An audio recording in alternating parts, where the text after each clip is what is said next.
vamos a ver que Dios está en todos lados. Y esto significa que hay una omnipresencia de Dios. La omnipresencia de Dios. Dios está en todos lados. Y esto es una gran bendición. Podemos saber esto. Pero acompáñame ahí a Gálatas, capítulo 6, versículos 7 y 8. Ya con este pequeño preámbulo que les hice, vamos a anotar la cita bíblica. Gálatas 6, versículos 7 y 8. Amén.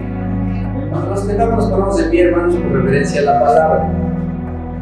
¿Ya lo tenemos? Amén. Dice la palabra de Dios así: no os engañéis, Dios no puede ser burlado, pues todo lo que el hombre sembrare, eso también segará. Porque el que siembra para su carne, de la carne segará corrupción, mas el que siembra para el Espíritu, del Espíritu segará para vida eterna. Amén. Así como están, vamos a inclinar nuestro rostro. Gracias, Padre, por tu palabra, por tu amor y tu misericordia, porque permite, Señor, que estemos aquí, Señor, reunidos, que hemos alabado con nuestro corazón. Hoy quiero que abra nuestros oídos, nuestro entendimiento, Señor, para poder escuchar tu palabra. Pero no solamente escucharla, Señor, sino ponerla en práctica, llevarla a cabo en nuestra vida, Señor, porque sé que esto es bueno y te ayuda para que también, Señor, nos des más bendición aún, Señor, porque sabemos que vamos a ser los hijos obedientes. Y más que nada, Señor, nos ayuda a nosotros, Padre. Yo sé que el ser obedientes bendice nuestras vidas, Padre. Gracias, Señor, en el nombre de Jesús. Amén. Pueden tomar sus lugares, hermanos. Entonces dice aquí que lo más importante que a mí me llama la atención ahí en Gálatas 6, 7, dice: no os engañéis, Dios no puede ser burlado. Dios no puede ser burlado. En otras versiones dice: Dios no puede ser mofado, o sea, no se puede burlar, no se puede mofar de Dios. Y en otras versiones dice: Dios no puede ser engañado. A Dios no lo podemos engañar, a Dios no lo podemos burlar. Déjame decirle que hay mucha gente que hace cosas, ¿verdad? Y se la libra en lo legal, a lo mejor en lo familiar, en diferentes aspectos la libra. Y se burla a lo mejor de alguna situación. Pero déjenme decirle, hermanos, que la Biblia es bien tajante y dice que de Dios nadie se burla. Y podemos hacer muchas cosas, les decía yo, y escaparnos, reírnos, ¿no? Pero la verdad es que de Dios nunca lo vamos a poder hacer, porque eso dice la palabra. ¿Y sabe por qué no lo podemos hacer, hermanos? Porque precisamente dice la palabra que Dios es omnipresente. ¿Qué quiere decir? Que Dios está en todos lados, en todo momento y en todos lados. De tal manera que ahorita que está usted haciendo lo bueno en la casa de Dios, alabándole, glorificándole, ¿usted qué piensa? ¿Dios está aquí? Amén. ¿Y cómo cree que Dios le califique esta acción de venir? A lo mejor algunos se desvelaron ayer, algunos otros a lo mejor dejaron ahorita algún compromiso, algún trabajo, algunos otros dejaron familia, algunos otros dejaron muchas cosas por venir este tiempo, por alabar a Dios, por orar a Dios, por llenarse de su presencia. ¿Cómo creen que les tome esto a Dios? ¿Está bien o mal? Bueno, el Señor lo toma como algo bueno. El Señor en este momento está gozoso con cada uno de ustedes. Si pudiéramos sentir esa presencia del Señor y pudiéramos preguntarle cara a cara y decirle: Señor, ¿cómo te sientes hoy? ¿Qué creen que diría? Tengo gozo por tu vida. Estás haciendo lo correcto. Me agrada que estés aquí. Pero ¿qué sucede cuando salimos de la presencia del Señor y nos portamos mal? ¿Será que el Señor esté también ahí? Sí está. Cuando nosotros nos portamos mal, también está ahí el Señor. También está ahí el Señor. Lo único es que el Señor, imagínese que cuando estamos haciendo lo malo, Él no está contento, está observando y está pendiente, pero no está contento, no está a gusto. Y cuando nosotros hacemos cosas en lo oculto donde pensamos que nadie nos ve, el pecado oculto daña mucho, hay muchos tipos de pecados ocultos, o que estamos así engañados pensando que Dios no nos ve, pero sí está Dios. Ahorita que hice la pregunta, ¿está Dios en lo malo? Y algunos dijeron no, pues déjeme decirle que sí, ahí está el Señor. Y también está observando cada una de nuestras acciones, como cuando alabamos, como cuando levantamos las manos, como cuando oramos, así Él está viendo cuando hacemos cada una de nuestras malas acciones. La verdad, muchos se engañan a sí mismos pensando que está todo bien con Dios, y lo cierto es que no es así. Muchas personas tú les puedes preguntar, oye, es que Dios, yo estoy bien con Dios, yo ya creí en Dios, yo sí creo en Dios. Y la Biblia dice que porque yo entienda y crea, yo ya soy salvo. Sí, es verdad. Pero el que verdaderamente ha creído y ha entendido es una nueva criatura, que es lo que la gente no pone de más. Una nueva persona, dice la Biblia. Ya no puede ser el mismo creyendo, sino tiene que creer y tiene que transformarse, hermanos. Y eso es lo que la gente luego no quiere ver. Si tú no has transformado tu vida, si tú no has cambiado tu vida, tú tienes un problema de entendimiento. Hoy estudiaremos la omnipresencia de Dios, que quiere decir que Dios está en todos lados al mismo tiempo. Ahorita estamos un grupo de hijos acá, en alguna otra iglesia está otro grupo de hijos, y en alguna otra iglesia, y a todos nos está atendiendo el Señor. Amén. ¿Lo puedes considerar así? Ahí está el Señor. Ese atributo le da la capacidad al Señor de estar 24 horas en la vida de cada humano. ¿Se dan cuenta de la maravilla y la grandeza que es nuestro Señor? O sea, el Señor está 24 horas a diario, todos los días, en la presencia de cada uno de nosotros. Y vamos a ver al final de la Biblia, en Apocalipsis 20, cómo dice que no solamente eso, sino está escribiendo un libro de cada una de nuestras acciones, de cada una de las cosas que hacemos. Por un lado las buenas y por otro lado también las malas. No solo está, lo cierto es que también Él, cuando tú obedeces, Él te guarda, te anima, pero también nos vigila, hermanos. Somos vigilados por el Señor. A veces no lo entendemos así, pero estamos vigilados por el Señor. La gente se preocupa muchas veces por la tecnología, por su privacidad. Y piensa, no, es que a mí no me gusta que me graben, a mí no me gusta que me vigilen, a mí no me gusta que me observen. Y la gente piensa eso. Lo que no se ha dado cuenta es que a la luz de la palabra, el Señor nos vigila a 24 horas, toda nuestra vida. Y está siendo calificada y está siendo anotada nuestras actitudes, nuestros pensamientos, nuestras acciones, todo está siendo anotado. De tal manera que según tú te inclines a una o a otra, será el resultado, y lo comparará de alguna manera con una siembra, porque leíamos hace rato ahí en el 6:8 de Gálatas, ¿verdad? Que el que siembra para el espíritu y el que siembra para la carne. El que siembra para el espíritu, ¿qué gana? Vida eterna. Y el que siembra para la carne, condenación eterna. Así que, hermanos, con esta reflexión nosotros podemos elegir. Hay mucha gente que elige por el mal, que elige por el mal camino. Hay hombres, hay mujeres que deciden y eligen por el mal camino. El Señor no les va a decir nada, el Señor ya lo dijo.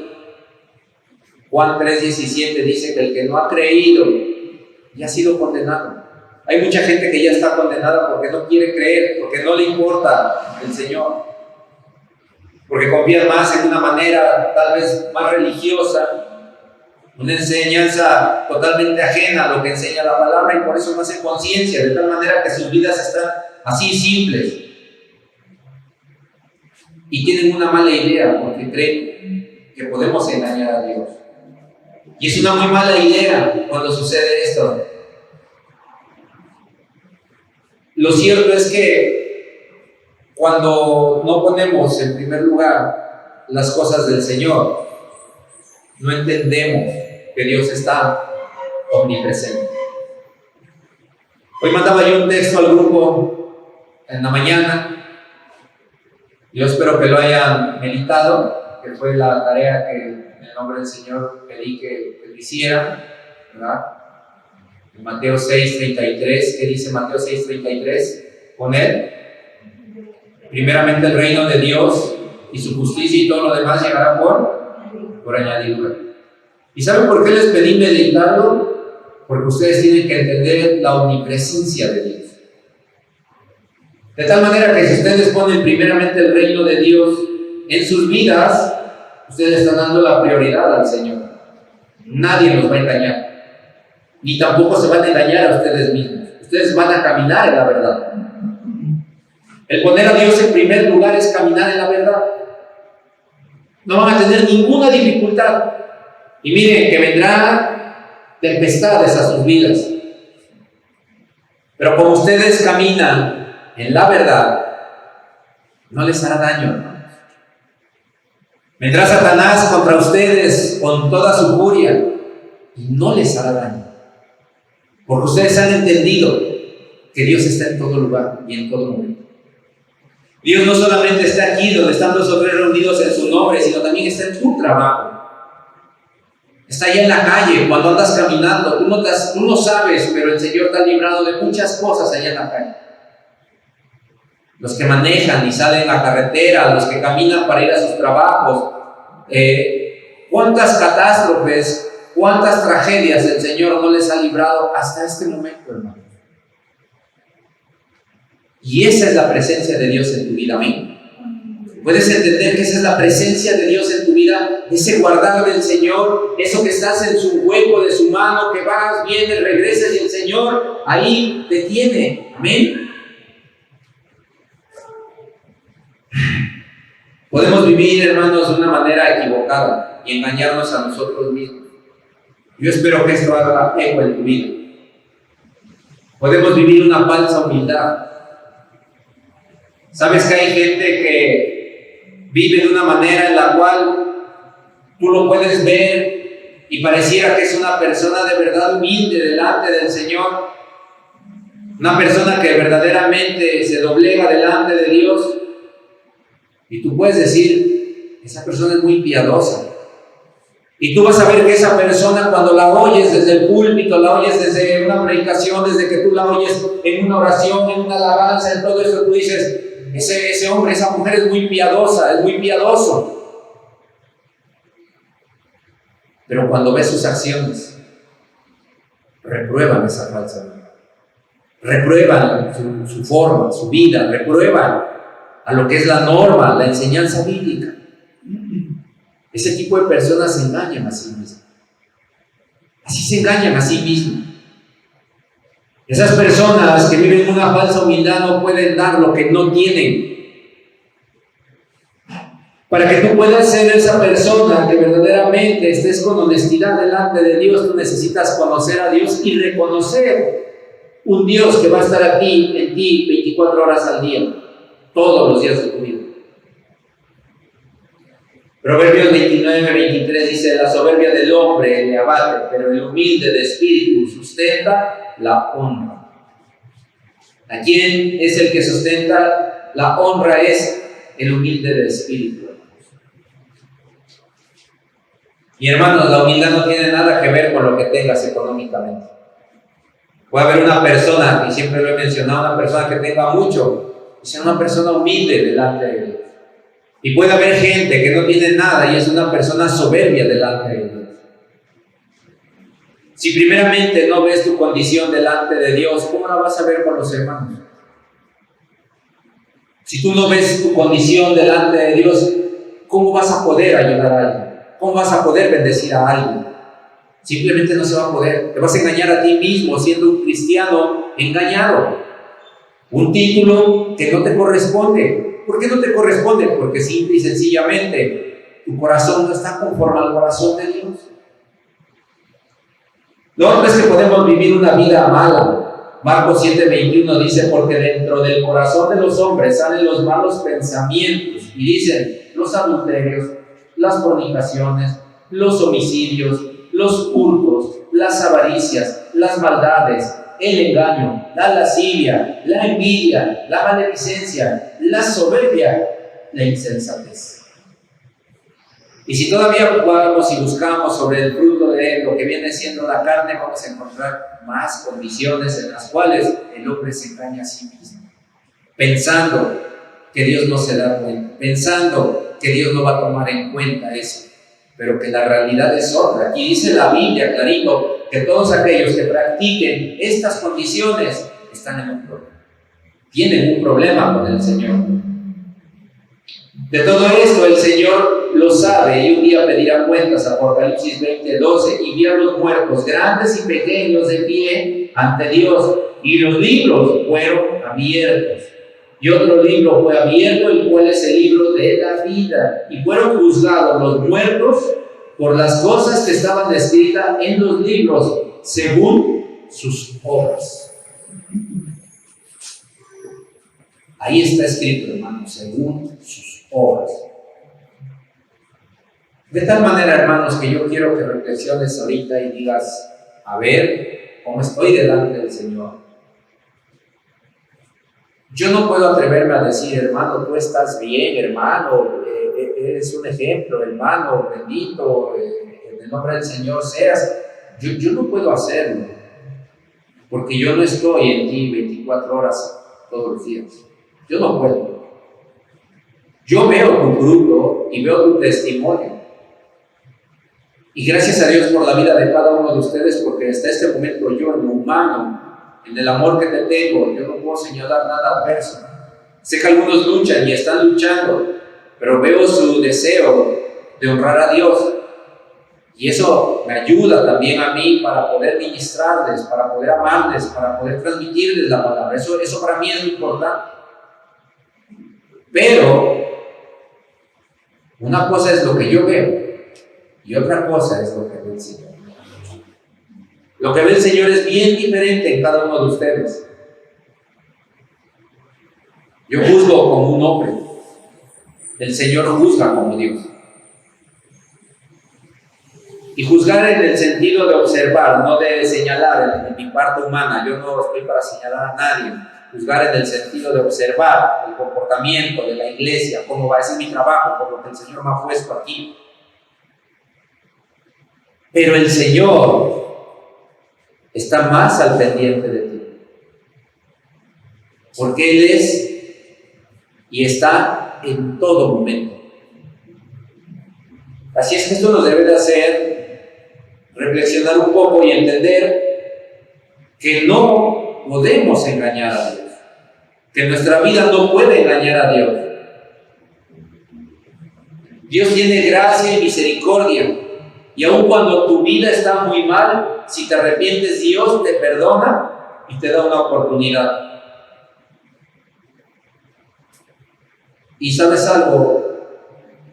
Déjame decirte que el Señor quiere hablar de tu vida. Si en este momento tú reflexionas y dices, es verdad, yo tengo esta condición, yo estoy viviendo esto que dice la Biblia, que no es correcto, lo que tú hayas entendido ahí. Lo cierto es que el Señor tiene misericordia.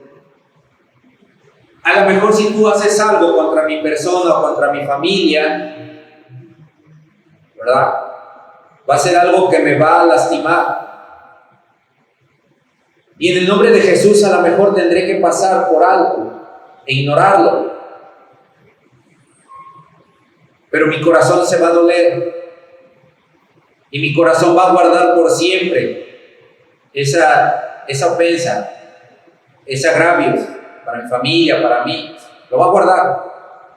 Tal vez no me haga daño porque el Señor me va a sostener, pero lo va a guardar mi corazón. Y fíjense que el Señor no es como nosotros.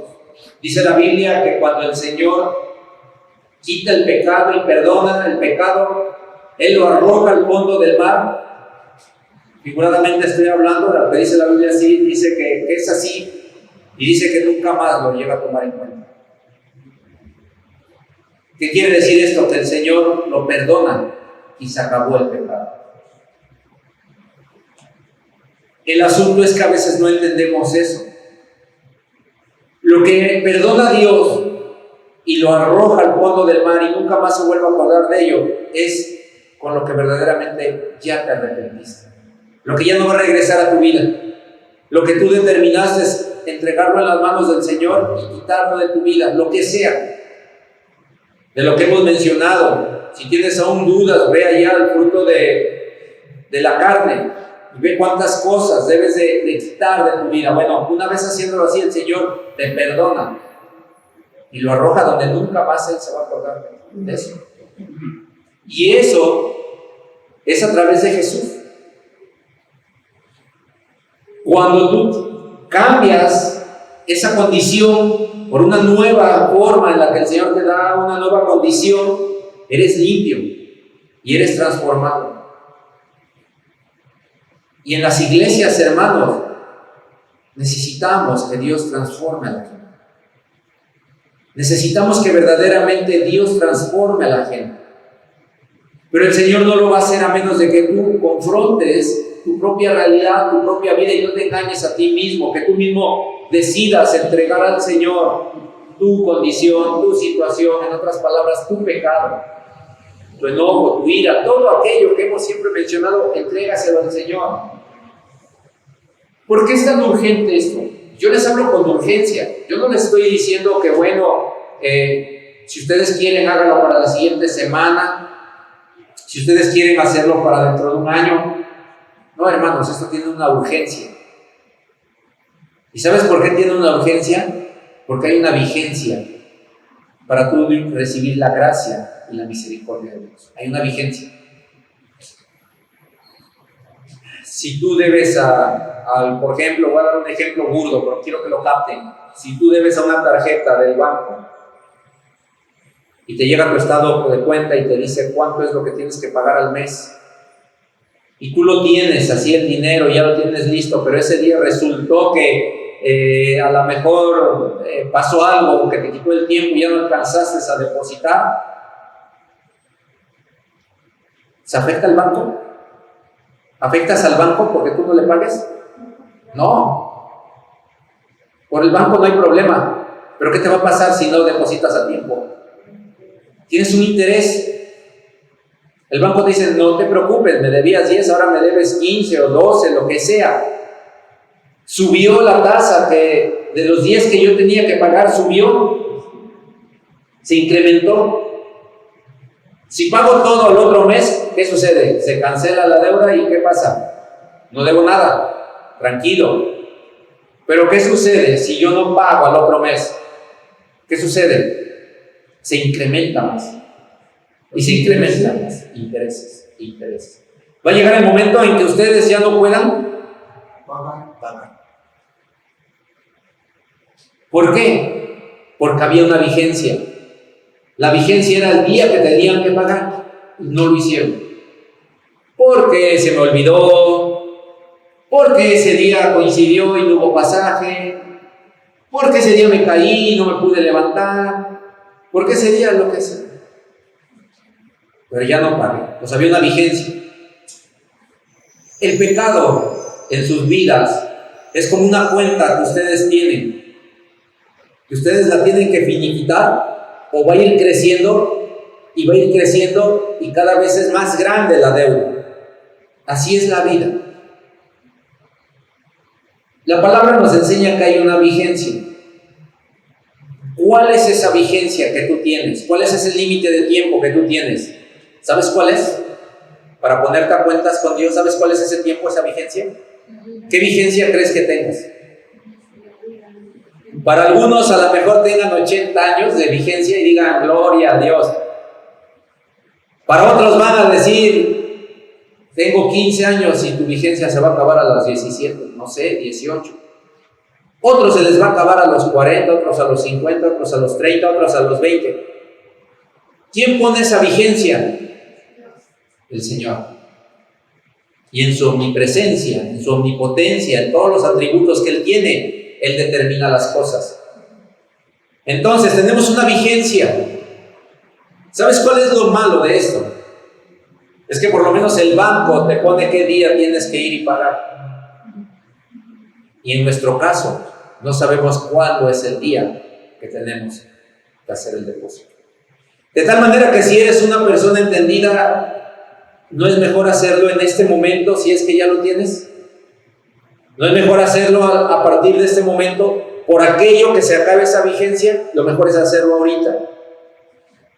Lo mejor es decir, bueno, si ya entendí la palabra, si ya entendí mi condición, si ya entendí que estoy acumulando intereses, si ya entendí todo esto, cuando tú lo entiendes, ese es el pago de la deuda.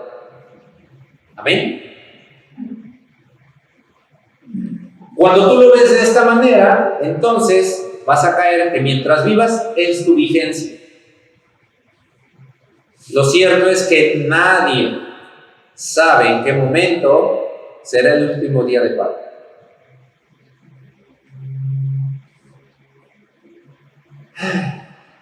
Eclesiastés 9:4. Aún hay esperanza para todo aquel que está entre los... Eclesiastés 9:4. Aún hay esperanza para todo aquel que está entre los vivos, porque mejor es perro vivo que león muerto. Se oye chusco, ¿verdad?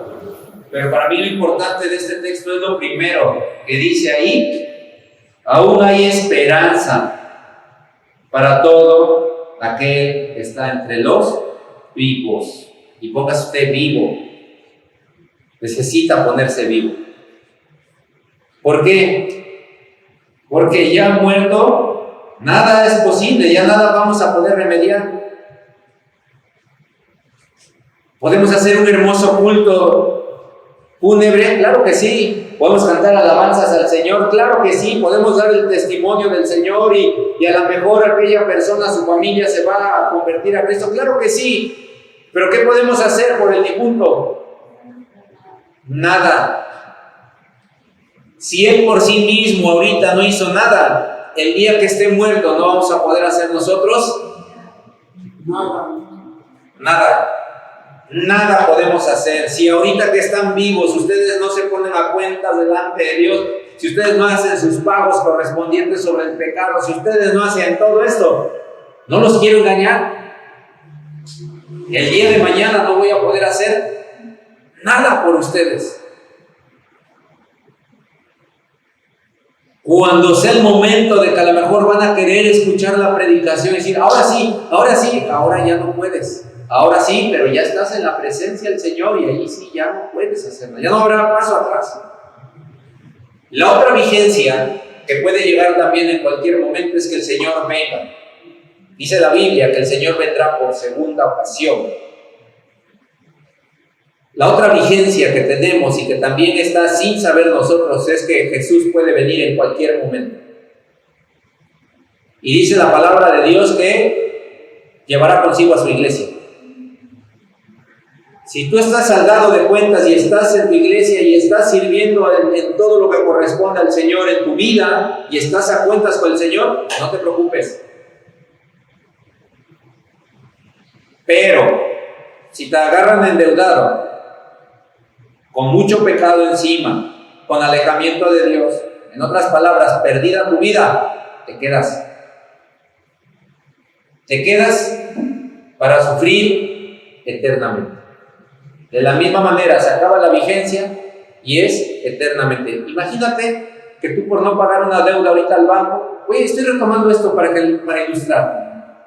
No solamente llegaras y dijeras, ahora sí voy a pagar, te dijeran, no, ya no hay oportunidad, ahora enciérrenlo y va a estar en el calabozo ahí eternamente. Pero no solamente eso, prendan fuego y échenle fuego ahí, que se queme ahí. Eso es lo que sentencia la Biblia, es lo que dice la Biblia, que hay un fuego eterno, que hay un calabozo sin salida, que hay una prisión eterna, que hay un infierno eterno. Eso enseña la Biblia. Y todo aquel que no haga lo necesario para saldar y estar a cuentas con el Señor, va a llegar a ese lugar, irremediablemente. No importa la edad, sean chicos o sean grandes. ¿Qué decía ahí en 20? En Apocalipsis 20, ¿qué decía ahí? ¿Quiénes estaban de pie? Dice ahí en el 20:12, y vi a quién, a los muertos, grandes y pequeños. ¿Qué quiere decir esto? Que es para todos. Vemos a nuestros niños, vemos a nuestras niñas, adolescentes, ¿verdad? Y creemos que también no van a dar cuentas, pero déjeme decirle que también darán cuentas. Un día le preguntaba yo a un pastor y le dije, hermano, como papá, yo quisiera saber cuál es la mejor etapa para corregir a los hijos. Y decía yo al hermano. Y agarró y me dijo, la mejor etapa es cuando ellos se entienden entre el bien y el mal. Y a mí me impactó eso. Dice, ellos entendiendo entre el bien y el mal, entran al juicio. Y me asombré de eso. A nosotros nos enseñan que los niños son angelitos, y sí, es verdad. Y quiero hacer aquí un paréntesis, porque esto es importante. Y decimos, ¿qué pecado puede tener un niño? A nuestros ojos pueden parecer cosas insignificantes. A nuestros ojos pueden parecer cosas simples. Pero delante de Dios, ya son cosas en las cuales ese niño tiene que comprender cuál es lo correcto y cuál es lo incorrecto.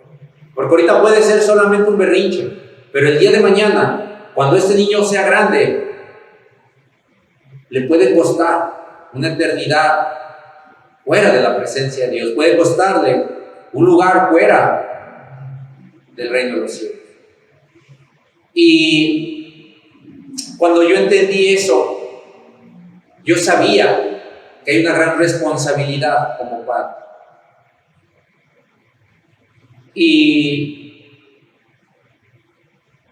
quiero compartir que una de las situaciones después de yo haber entendido eso, puedo asegurarles que en la casa, desde mi esposa y mi persona, hubo corrección a los hijos a muy temprana edad. En pañales, cuando había pañales, pues empezó la corrección. Hoy día tenemos la paz de pensar que si ellos deciden una cosa mal para sus vidas, ya es asunto personal de ellos, porque ellos distinguen entre el bien y el mal. Y tenemos que enseñar a distinguir, porque si no los enseñamos a engañarse a sí mismos. Qué hermoso es mi niño, qué buen niño tengo, qué buena niña es, qué hermosa niña, todo esto. Pero permitimos que la maldad, el pecado, todo eso abunde, aflore, florezca. El día de mañana ese niño, esa niña, tendrá una cuenta acumulada grande, hermanos. Tengamos cuidado de eso. No puedes cambiar obras por misericordia. Fíjese bien. Mucha gente piensa que puede cambiar las cosas de como piensa Dios. ¿Quién se sabe la historia de Robin Hood? ¿Saben quién era Robin Hood en esa historia? Robin Hood era un hombre, un arquero de la época medieval, de la Edad Media, algo así, no recuerdo bien la historieta, ¿verdad? Pero era un hombre arquero. ¿Y saben qué hacía ese hombre? Iba y robaba a los ricos. Iba y robaba y hacía cosas contra la gente rica. Y cuando él tenía ese tesoro que robaba, dice la historia, las historietas que cuentan de Robin Hood, él las entregaba a los pobres. Y con eso él ganaba adeptos para que lo defendieran, para que no lo entregaran a las autoridades del rey, de todo esto. Y así esas obras. Hoy día lo podemos ver. Hoy hay día que hay gente que hace cosas de malhechores, que entrega cosas pensando que con eso puede no solamente limpiar lo malhechor, sino también estar bien en su persona. Probablemente en sí mismo se sienta contento y se sienta útil y a lo mejor pueda hacer que apoye a alguien con necesidad. ¡Qué bien! Pero delante del Señor no es así. No podemos caminar y andar como el Robin Hood, haciendo cosas y queriendo justificarnos delante de Dios. Por lo menos con Dios no funciona, a lo mejor con nosotros sí. Si yo estoy seguro que si se les diera algo a mucha gente que pasa y le decimos, oiga, pase usted a la iglesia, le vamos a dar, mire, aquí tengo, le vamos a dar 500 o 1000 pesos cada vez que usted cruce esta puerta y venga a la iglesia, va a decir, adelante, yo voy a venir. Y llenamos la iglesia, hermanos. Es más, ni de a 500, a 200 pesos. Y los salimos y le dimos, te ofrezco 200 pesos porque te vengas a escuchar y la gente va a venir. Pero eso no significa nada, hermanos. Aquí la gente tiene que venir de su corazón a buscar. Si es uno el que le predique, a uno le predico. Si es uno el que hay que predicarle, a uno le predicamos.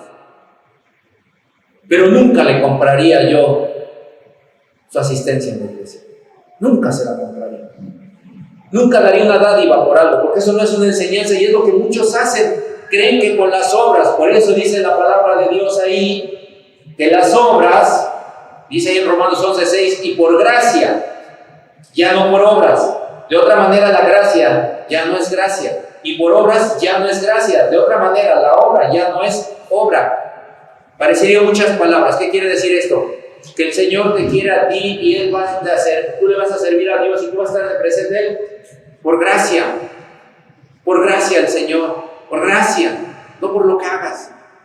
Así es que tú no puedes cambiar la misericordia y la gracia de Dios por obras. Quítatelo de tu cabeza. Tú necesitas llegar delante de Dios y doblegar tu rodilla.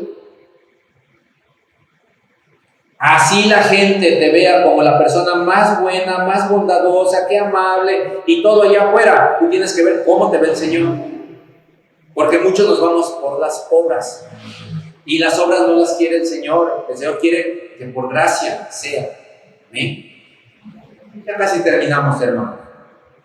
Otro detalle con lo cual nos engañamos muchos es con lo que a veces la hipocresía creemos que puede funcionar delante de Dios. ¿Sabes que vas a encontrarte en algunos lados así que, oh hermano, ven que te abrazo, oh hermano querido, yo te ayudo, oh hermano, tú quieres estar en alabanza, claro hermano, yo voy a ayudarte, quieres ser pastor hermano, ven, yo te ayudo, yo te voy a decir cómo lo hagas, pero por dentro en su corazón, no tienen ese deseo. Por el contrario, si te pueden ganar las cosas, si te pueden quitar las cosas de las manos, si te pueden ver afectado, ese es el verdadero deseo de Dios. Pero la ventaja de todo esto es de que con Dios nadie puede ser igual, porque Dios está en todo momento. Entonces, cuando hablamos de, ay hermano, ay hermana, ay, y vemos esto, pero no está el corazón ahí, Dios tampoco lo ve. Tanto que hasta la palabra dice, maldito el hombre que confía en el hombre, y bendito el hombre que confía en Dios. Así lo enseña la palabra. Precisamente, ¿por qué? Por esta parte de que hay gente que así va a ser. Hay gente que ni siquiera le caes bien. Hay gente que te va a tener envidia. Hay gente que te va a tener mal deseo. Hay gente que le va a gustar tu esposa, tu esposo. Hay gente que lo que tiene el deseo es de quitarte a lo mejor tu casa, tus cosas. Y ustedes van a decir, ay hermano, no seas tan crítico. Éxodo 20 lo menciona en los mandamientos. Uno de los mandamientos es que no envidiemos la casa, el siervo, la bestia del prójimo. No envidies nada, no desees nada. Pero vemos todo esto y entonces entra esa hipocresía. Porque se atreven a relacionarse con uno, se atreven a estar en las cosas de Dios con uno y se atreven a estar, ¿verdad? Nosotros no lo podemos hacer. ¿Quieres otra parte que dice la Biblia? Dice el del trigo y la cizaña. Dice que el trigo y la cizaña crecerán juntos. Dice que había un campo de trigo. Dice la palabra de Dios que en ese campo de trigo estaba ahí. Y de momento llegaron unos malos y sembraron cizaña. Y después cuando empezaron a ver, dijeron, ¿qué hacemos? Quitamos el trigo, quitamos la cizaña, podemos arrancar el trigo. ¿Qué hacemos? Y el Señor del terreno les dijo, dejen que crezcan juntos. Pero al final, el trigo dará fruto. Sepárenlo y la hierba échenla por uno. Eso dice la Biblia. Eso dice la Biblia. De tal manera que el trigo y la cizaña pueden crecer juntos, pero al final el trigo dará fruto y la cizaña será echada al fuego. También dice ahí en Santiago 3:17, pero la sabiduría que es de lo alto es primeramente pura, después pacífica, amable, benigna, llena de misericordia y buenos frutos, sin incertidumbre ni hipocresía. Eso es. Y el fruto de justicia se siembra en paz para aquellos que hacen la paz. Conclusión, hermanos. Dos cosas que quiero mencionar. Número uno, ¿a Dios lo podemos engañar? No lo podemos engañar. Todo lo que el hombre sembrare, eso también cosechará. Segunda pregunta, ¿podemos engañarnos a nosotros mismos? ¿No escucho? Sí nos podemos engañar a nosotros mismos.